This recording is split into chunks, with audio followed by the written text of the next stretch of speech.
भारत सरकार मेडिकल सहूलियत के नाम पर ऐसा तमाशा कर रही है कि बेचारे डॉक्टर अब खुद को लाचार यानी हेल्पलेस महसूस कर रहे हैं।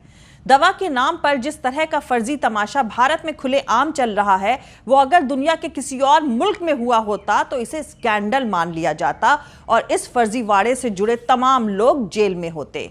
पर नए भारत में खुद को राष्ट्रवादी कहने वाले बाबा रामदेव के झूठ और ठगी के बिजनेस में मोदी सरकार के मिनिस्टर्स भी शामिल हो गए हैं। मतलब भारत की जनता को उल्लू बनाकर लूटने का खुला तमाशा चल रहा है। ठग्गू बाबा जो खुद को राष्ट्रवादी कहते हैं पर झूठ और ठगी का धंधा करते हैं। जब कोरोना आया तो जितना खतरा था उससे ज्यादा लोगों के अंदर कोरोना को लेकर डर पैदा हो गया था और बाबा ने इस डर को भुनाने की कोशिश करते हुए लोगों से कहा कि उन्होंने कोरोना की दवाई बना ली है। जब बाबा रामदेव की इस फर्जी दवाई पर सवाल उठा तो उन्होंने कहा कि अरे ये तो इम्यूनिटी बूस्टर है। अब उन्होंने वही दवाई उसी नाम से फिर से लॉन्च कर दी है। इस बार उनके फर्जीवाड़े को लेजिटिमेसी यानी वैधता देने के लिए साथ में मोदी सरकार के 2 मिनिस्टर्स भी आ गए हैं। भारत के हेल्थ मिनिस्टर डॉक्टर हर्षवर्धन और ministers for road and transport and highways mister Nitin Gadkari. बाबा ने नया दावा किया है कि इस बार उनकी दवाई साइंटिफिक रिसर्च और साइंटिफिक एविडेंस पर बेस्ड है। इसका सीधा सा मतलब है कि पिछली बार वाली दवाई सर्टिफाइड नहीं थी। मतलब पिछली बार वाली ठगी ठीक से नहीं चल पाई तो उसे रीलॉन्च कर रहे हैं। लॉन्चिंग के दौरान बाबा रामदेव ने दावा किया कि इस बार उनकी दवाई WHO से सर्टिफाइड है। तो दोस्तों आपको बता दूं कि 19 फरवरी 2021 को हेल्थ मिनिस्टर डॉक्टर हर्षवर्धन और ट्रांसपोर्ट मंत्री नितिन गडकरी की मौजूदगी में बाबा रामदेव ने कई दावे किए थे। जहां पर बैठकर वो प्रेस कॉन्फ्रेंस कर रहे थे उसके पीछे पोस्टर पर लिखा था कोरोनिल दवा COPP और WHO और GMP से सर्टिफाइड है। बाबा रामदेव ने पतंजलि की जिस कोरोनिल दवा पर 4 दिन पहले दावा किया था कि पतंजलि पर अब कोई सवाल नहीं उठा सकता है, वो दावा भी अब फर्जी साबित हुआ है। जी हां, WHO साउथ ईस्ट एशिया के ट्विटर अकाउंट ने 19 फरवरी 2021 को ट्वीट किया है कि WHO ने किसी भी ट्रेडिशनल दवाई को कोविड के इलाज के लिए ना तो सर्टिफाइड किया है और ना ही रिव्यू किया है। आप लोग खुद सोचिए, अगर पतंजलि की किसी दवाई को WHO सर्टिफाइड करता या मंजूरी देता तो यह बात मीडिया की सुर्खियां बनती, ना कि यह बात सिर्फ रामदेव बाबा को ही पता होती और वो लॉन्चिंग के मौके पर इसका ऐलान करते। बाबा की फर्जी बातों में कितनी सच्चाई है ये बात बाबा रामदेव तो जानते ही होंगे और उनकी दवाई की लॉन्चिंग करने वाले मुल्क के हेल्थ मिनिस्टर भी शायद जानते हों। कुल मिलाकर अगर हकीकत बयान किया जाए तो बाबा के ठगी और लूट के बिजनेस को WHO ने सर्टिफाइड हरगिज नहीं किया है, पर हमारी सरकार ने इस लूट के तमाशे को जरूर सर्टिफाइड कर दिया है।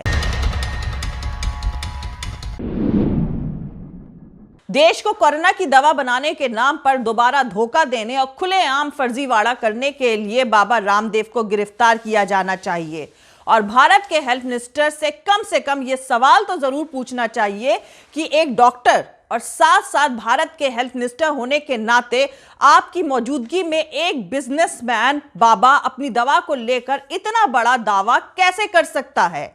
और दूसरी सबसे बड़ी बात, एक डॉक्टर को किसी बिजनेस एस्टैब्लिशमेंट की दवा की पब्लिसिटी करने की इजाजत नहीं है। पतंजलि एक बिजनेस एस्टैब्लिशमेंट है। इस नजरिए से अगर देखा जाए तो मेडिकल काउंसिल ऑफ इंडिया को फौरन डॉक्टर हर्षवर्धन का डॉक्टरी लाइसेंस रद्द कर देना चाहिए। डॉक्टर हर्षवर्धन को यह बताना चाहिए कि पतंजलि ने उन्हें कोरोनिल की पब्लिसिटी करने के लिए किस तरह राजी किया, कितने करोड़ रुपए दिए हैं, या फिर इस पब्लिसिटी के बदले पतंजलि ने बीजेपी को कितना डोनेशन दिया है। डॉक्टर हर्षवर्धन जवाब दें कि बाबा रामदेव की फर्जी दवा की पब्लिसिटी को एक हेल्थ मिनिस्टर की कुर्सी पर बैठे शख्स के हितों के टकराव के तौर पर क्यों नहीं देखा जाए। बाबा रामदेव की दवा कोरोनिल का साइंटिफिक रिसर्च पेपर किस डोमेन पर मौजूद है, यह कौन देश की जनता को बताएगा। बाबा रामदेव की दवा कोरोनिल अगर एविडेंस बेस्ड दवा है तो देश के हेल्थ मिनिस्टर हर्षवर्धन उसका सबूत दिखाएं। पर दोस्तों आपको तो पता ही है और मुझे भी कि आज के न्यू इंडिया में हेल्थ मिनिस्टर साहब से ना तो किसी को सवाल पूछने की हिम्मत होगी और ना ही वो कुछ बताएंगे। ना ही इस तरह के सवालों से उनके सेहत पर फर्क पड़ेगा और ना ही बाबा रामदेव का कुछ बिगड़ेगा। लेकिन फिर भी जायज सवाल हमेशा उठते रहने चाहिए और हकीकत आप लोगों तक पहुंचती रहनी चाहिए।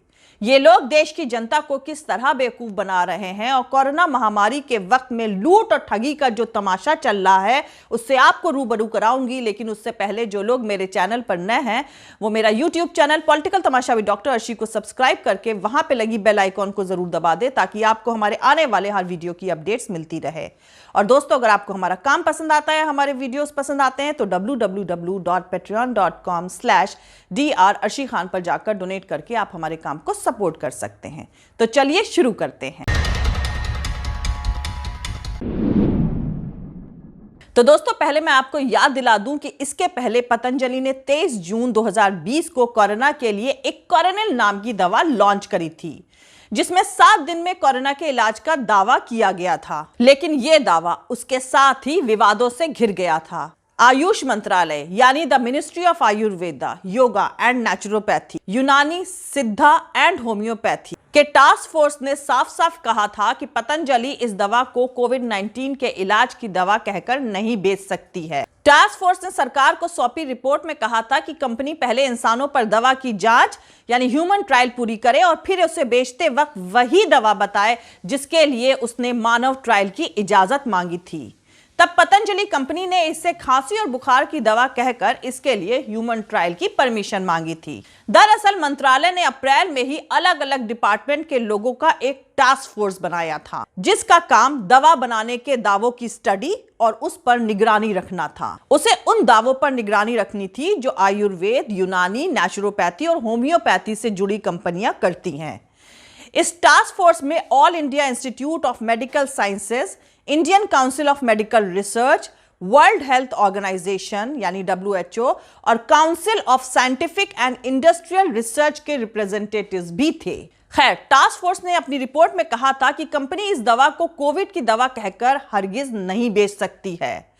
इसके पहले राजस्थान सरकार ने national institute of medical sciences यानी निम्स जयपुर को बाबा रामदेव की कोरोना के इलाज के दावे वाली दवा के क्लिनिकल ट्रायल को लेकर नोटिस जारी किया था क्योंकि रामदेव ने कहा था कि कोरोनिल नाम की इस दवा को पतंजलि रिसर्च ऑफ इंस्टीट्यूट और निम्स जयपुर ने मिलकर तैयार किया है। उन्होंने यह भी कहा था कि दवा के क्लिनिकल कंट्रोल ट्रायल के लिए क्लिनिकल ट्रायल्स रजिस्ट्री इंडिया यानी CTRI की मंजूरी ले ली गई थी। इन सारी अपडेट से आप अंदाजा लगा सकते हैं कि कोरोना की दवा को लेकर बाबा अपने धंधे को बढ़ाने का तमाशा कब से कर रहे थे।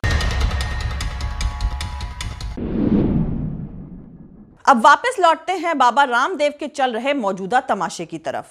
तो दोस्तों हेल्थ मिनिस्टर डॉक्टर हर्षवर्धन और ट्रांसपोर्ट मंत्री नितिन गडकरी की मौजूदगी में दिल्ली में प्रेस कॉन्फ्रेंस करके बाबा रामदेव और बालकृष्ण ने कोरोना की दवा खोज निकालने का दावा किया है। रामदेव ने दावा किया कि इस कोरोना की दवा का कंपनी के पास तकरीबन 25 रिसर्च पेपर हैं, इसलिए पतंजलि पर अब कोई सवाल नहीं उठा सकता। उन्होंने यह भी दावा किया कि इस दवा को COPP, WHO, GMP सर्टिफिकेट्स मिले हुए हैं, यानी उनका मतलब है कि WHO से भी सर्टिफिकेट मिला हुआ है। बालकृष्ण ने प्रेस कॉन्फ्रेंस में यह दावा भी किया कि इस दवा को तकरीबन 154 देशों को एक्सपोर्ट करने की इजाजत मिल गई है। रामदेव ने प्रेस कॉन्फ्रेंस में कहा कि जब हमने कोरोनिल के जरिए लाखों लोगों को जीवन दान देने का काम किया तो कई लोगों ने सवाल उठाए। कुछ लोगों के मन में रहता है कि रिसर्च तो केवल विदेश में ही हो सकता है। खास तौर पर आयुर्वेद के रिसर्च को लेकर कई तरह के शक किए जाते हैं। अब हमने शक के सारे बादल छाट दिए हैं। नितिन गडकरी ने कहा कि पतंजलि के रिसर्च का देश को फायदा तो होगा ही, पर साइंटिफिक तरीके से यह काम करने के लिए बाबा रामदेव और आचार्य बालकृष्ण का शुक्रिया अदा करता हूं। पतंजलि ने यह भी दावा किया है कि आयुष मंत्रालय से इस दवा को इस्तेमाल करने की मंजूरी मिल गई है। लेकिन कंपनी ने जो ट्वीट किया है और उसके साथ दवा के पैकेट की जो तस्वीर लगाई गई है उस पर दवा नहीं लिखा हुआ है, बल्कि साफ साफ सपोर्टिंग मेजर्स लिखा हुआ है। सपोर्टिंग मेजर्स का मतलब यह हुआ कि अगर आप कोई दवा पहले से ले रहे हैं या कोई और इलाज करवा रहे हैं तो उसके साथ इसे भी ले सकते हैं। दवा टेस्टिंग की 3 स्टेजेस होती हैं। सबसे इंपॉर्टेंट दूसरी स्टेज होती है जिसमें इसकी जांच करी जाती है कि ह्यूमन पर उस दवा का इस्तेमाल करने से वो मर्ज ठीक होता है या नहीं। तीसरी स्टेज में यह पता लगाया जाता है कि उसके साइड इफेक्ट्स क्या क्या है। यह भी बहुत इंपॉर्टेंट है कि ह्यूमन ट्रायल अलग अलग उम्र, अलग अलग जेंडर, अलग अलग सोशियो इकोनॉमिक हालात, स्वास्थ्य की स्थिति यानी अलग अलग हेल्थ कंडीशंस और साथ में कोई और बीमारी है यानी कोमॉर्बिडिटीज और ज्योग्राफिकल पर्सपेक्टिव में किया जाता है। इसमें हजारों लोग हिस्सा लेते हैं जिन्हें पहले से ही पूरी इंफॉर्मेशन देकर उनकी सहमति ले ली जाती है। फॉर एग्जाम्पल, जैसे कि ऑक्सफोर्ड एस्ट्राजेनेका ने कोरोना की दवा को तकरीबन 42,000 से ज्यादा लोगों पर टेस्ट किया था। रामदेव या बालकृष्ण ने प्रेस कॉन्फ्रेंस में यह नहीं बताया कि भारत में कहां, कब और कितने लोगों पर यह टेस्ट किए गए हैं और उनके नतीजे क्या रहे हैं। खैर, यह तो साफ है कि कोरोनिल दवा को WHO ने कोई सर्टिफिकेट जारी नहीं किया है। फिर वो कौन सा सर्टिफिकेट है जिसके जरिए इस दवा को मार्केट में उतारा गया है? तो दोस्तों, पहले कुछ शब्दों के, कुछ वर्ड्स के मतलब समझ लीजिए। जैसे COPP यानी certificate of pharmaceutical product, GMP यानी गुड्स मैन्युफैक्चरिंग प्रैक्टिस, DCGI यानी drug controller general of India, WHO यानी वर्ल्ड हेल्थ ऑर्गेनाइजेशन। अब इनको जोड़कर समझिए। WHO यानी वर्ल्ड हेल्थ ऑर्गेनाइजेशन का एक फॉर्मेट है जिसको फॉलो किया जाता है। GMP से समझिए कि दवा लगातार तैयार हो रही है और उसकी क्वालिटी अच्छी है। COPP यानी CPP सर्टिफिकेट से लेकर यह समझिए कि दवाई को देश से बाहर बेचने का सर्टिफिकेट मिला हुआ है। DCGI ने यह सर्टिफिकेट दिया है। कुल मिलाकर बात यह है कि कोरोनिल को एक ऐसा सर्टिफिकेट मिला है जिसके बाद अब आप ये दवाई देश के बाहर बेच सकते हैं। पतंजलि की तरफ से दावा किया गया है कि उन्होंने रिसर्च किया, रिसर्च पेपर तैयार किए, उसके बेसिस पर उत्तराखंड सरकार की तरफ से लाइसेंस जारी किया गया और आयुष मंत्रालय ने इस दवा को बेचने की इजाजत दे दी है। मतलब रिसर्च पेपर तैयार किए गए पर उनको देखा किसी ने नहीं। दवा का ह्यूमन ट्रायल कब, कहां, कितने लोगों पर हुआ, किसी को नहीं पता। दवा के पैकेट पर दवा नहीं लिखा बल्कि साफ साफ सपोर्टिंग मेजर्स लिखा हुआ है। इसके बावजूद प्रेस कॉन्फ्रेंस करके कोरोना की दवा खोज निकालने का दावा किया जा रहा है।